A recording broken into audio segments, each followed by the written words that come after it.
Hello दोस्तों, स्वागत है आपका हमारे यूट्यूब चैनल में। तो आज हम 12012 ट्रांसफार्मर के लिए ब्रिज रेक्टिफायर बनाने वाले हैं। आपको ड्यूअल सप्लाई में अगर ब्रिज रेक्टिफायर प्रॉपरली बनाना है तो इस वीडियो को अंत तक देखिए। अगर आप चैनल पे नए हो तो चैनल को सब्सक्राइब ज़रूर कीजिए और वीडियो को लाइक करना ना भूलें। तो दोस्तों, ड्यूअल सप्लाई ब्रिज रेक्टिफायर बनाने के लिए हमें 4 डायोड की ज़रूरत पड़ती है और साथ ही में हमें कैपेसिटर्स की ज़रूरत पड़ती है। कुछ इस तरह के 2 कैपेसिटर लगेंगे हमें और 4 डायोड।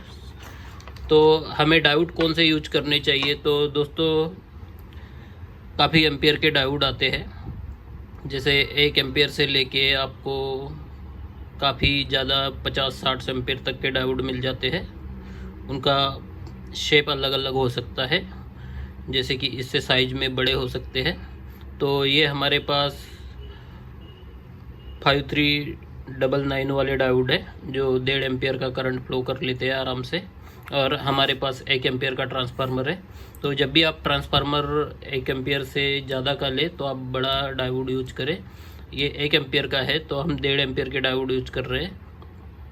अगर आपके पास 4 या 5 एम्पियर का ट्रांसफार्मर है तो आप 6 या 7 एम्पियर के डायोड यूज करें।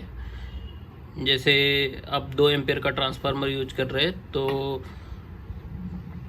5308 करके डायोड आता है जो 3 एम्पियर का होता है। तो आप 1 एम्पियर बढ़ा के एक या 2 एम्पियर बढ़ा के ले सकते हैं। आप कम ना ले। अगर कम एम्पियर का डायोड लेते हैं और आप ज़्यादा लोड देते हैं तो आपका डायोड बहुत जल्दी ख़राब हो जाएगा। तो इसको हम कैसे बनाते हैं उसके बारे में जान लेते हैं। तो देखिए दोस्तों, आपको 2 डायोड लेना है और जो दोनों तरफ से आपको सिल्वर लाइन नज़र आ रही होगी डायोड की, उस तरह से 2 डायोड को आपको आपस में कनेक्ट कर देना है। देखिए कुछ इस तरह से।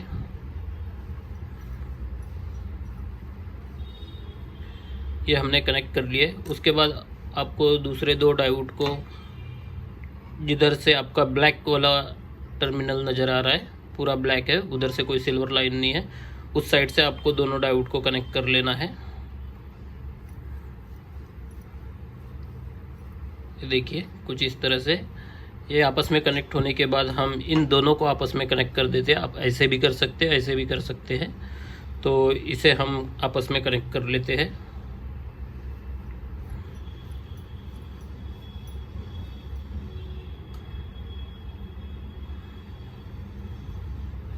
तो ये देखिए अभी कुछ इस तरह से हमारा ये रेडी हो चुका है।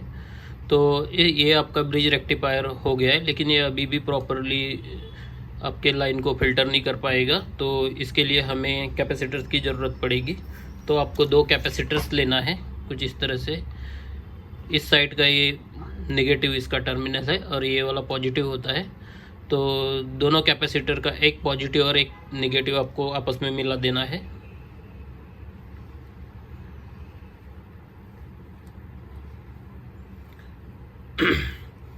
ठीक है, कुछ इस तरह से हमने आपस में मिला रखा है। तो यहाँ पे हमने 25 वोल्ट के कैपेसिटर यूज किए हैं। जब भी आप कभी 12 वोल्ट का ट्रांसफार्मर यूज कर रहे हैं तो आपको उससे डबल के वोल्टेज कैपेसिटर में यूज करने हैं, क्योंकि जब भी हम एसी से डीसी में कन्वर्ट करते हैं तो कैपेसिटर में करंट फ्लो बढ़ जाता है। तो आपको डबल करके ही, अगर आप 24 वोल्ट का ट्रांसफार्मर यूज कर रहे हैं तो आपको 50 वोल्ट के कैपेसिटर यूज करने चाहिए। और यहाँ पे हमने 4700 माइक्रोफैराड के कैपेसिटर यूज किए हैं। तो आप 1000 माइक्रोफैराड से लेकर के 15000 माइक्रोफैराड तक, 15000 माइक्रोफैराड तक आप कैपेसिटर यूज कर सकते हैं। लेकिन अगर आप छोटे कैपेसिटर यूज कर रहे हैं तो उसमें आपको 1500 वाली वैल्यू मिलना थोड़ा मुश्किल हो जाएगा। आप जैसे ही 50 वोल्ट या 80 वोल्ट या 100 वोल्ट में जाते हैं तो वहाँ 10,000 और 15,000 माइक्रोफैराड के कैपेसिटर आपको आसानी से मिल जाते हैं। तो इन कैपेसिटर्स की वजह से हमारा अच्छा फिल्ट्रेशन हो जाता है या हमें अच्छा खासा करंट स्टोर करके देते हैं।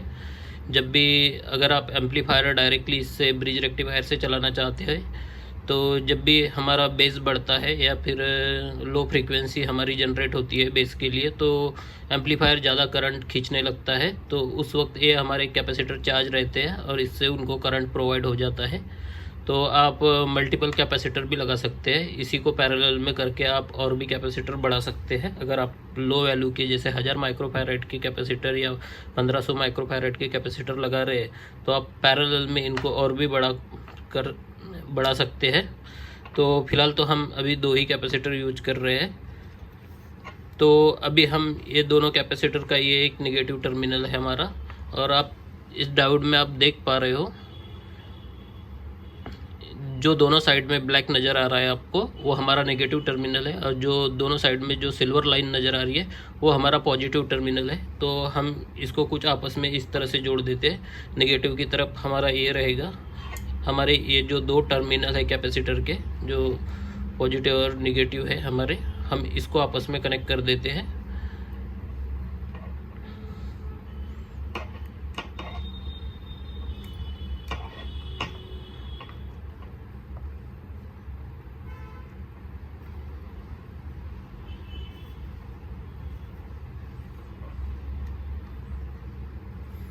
तो ये देखिए, अभी आप देख पा रहे हो कुछ इस तरह से आपको कनेक्ट कर लेना है, पॉजिटिव और ये नेगेटिव वाला टर्मिनल। इस साइड से आपका नेगेटिव लाइन निकलेगी और इस साइड से आपकी पॉजिटिव लाइन निकलेगी, और ये जो 2 टर्मिनल बच जाते हैं इनको हम ट्रांसफार्मर से जोड़ देंगे। चलो इसको हम जोड़ लेते हैं।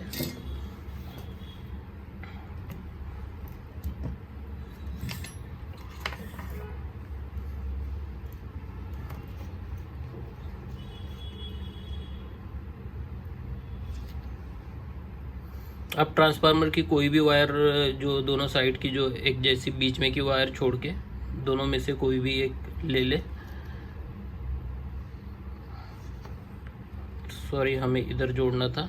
ये जो आपका जो एक सिल्वर लाइन दिख रहा है और एक ब्लैक वाली लाइन दिख रही है, इसके इन दोनों के टर्मिनल पे आपको वायर कनेक्ट करने हैं। जो आपके 12 वोल्ट की लाइन है और आपका 0 वोल्ट का लाइन कहीं और जुड़ेगा, वो हम आपको बता देते हैं।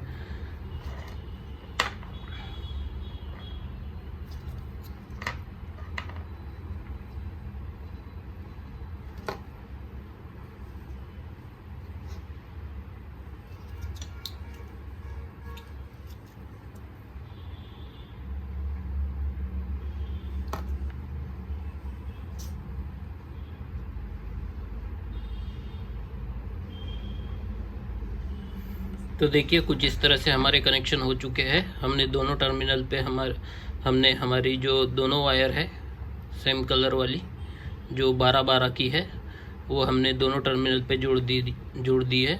और जो 0 हमारा बच जाता है, जो हमारी ये ब्लैक वाली वायर है, ये हम सेंटर वाला जो कैपेसिटर के जो सेंटर वाले टर्मिनल निकले हुए हैं हमारे दोनों जॉइंट किए, हम वहाँ पे जॉइंट कर देते हैं।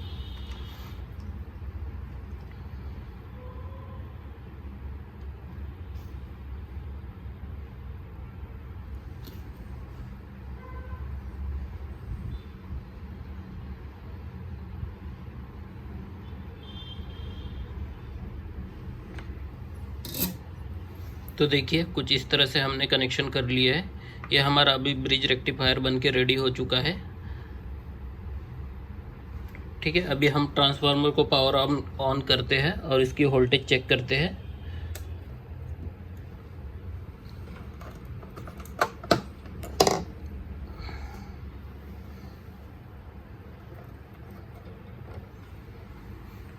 अभी हमने ट्रांसफार्मर को ऑन कर लिया है। अभी हम मल्टीमीटर की सहायता से इसके वोल्टेज मेजर करते हैं।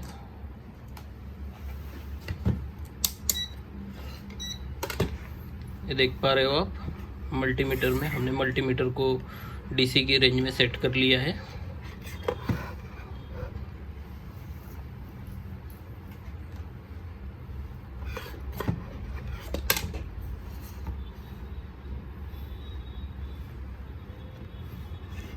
यहाँ से आपको प्रॉपर्ली नज़र नहीं आ रहा, अभी ठीक है। तो अभी देखिए, अभी हम इन दोनों टर्मिनल पे वोल्टेज मेजर करते हैं। तो देखिए 33 वोल्ट आ रहा है यहाँ पे। जबकि हमारा 12012 का ही ट्रांसफार्मर है। और हम एसी में वोल्टेज मेजर करते हैं,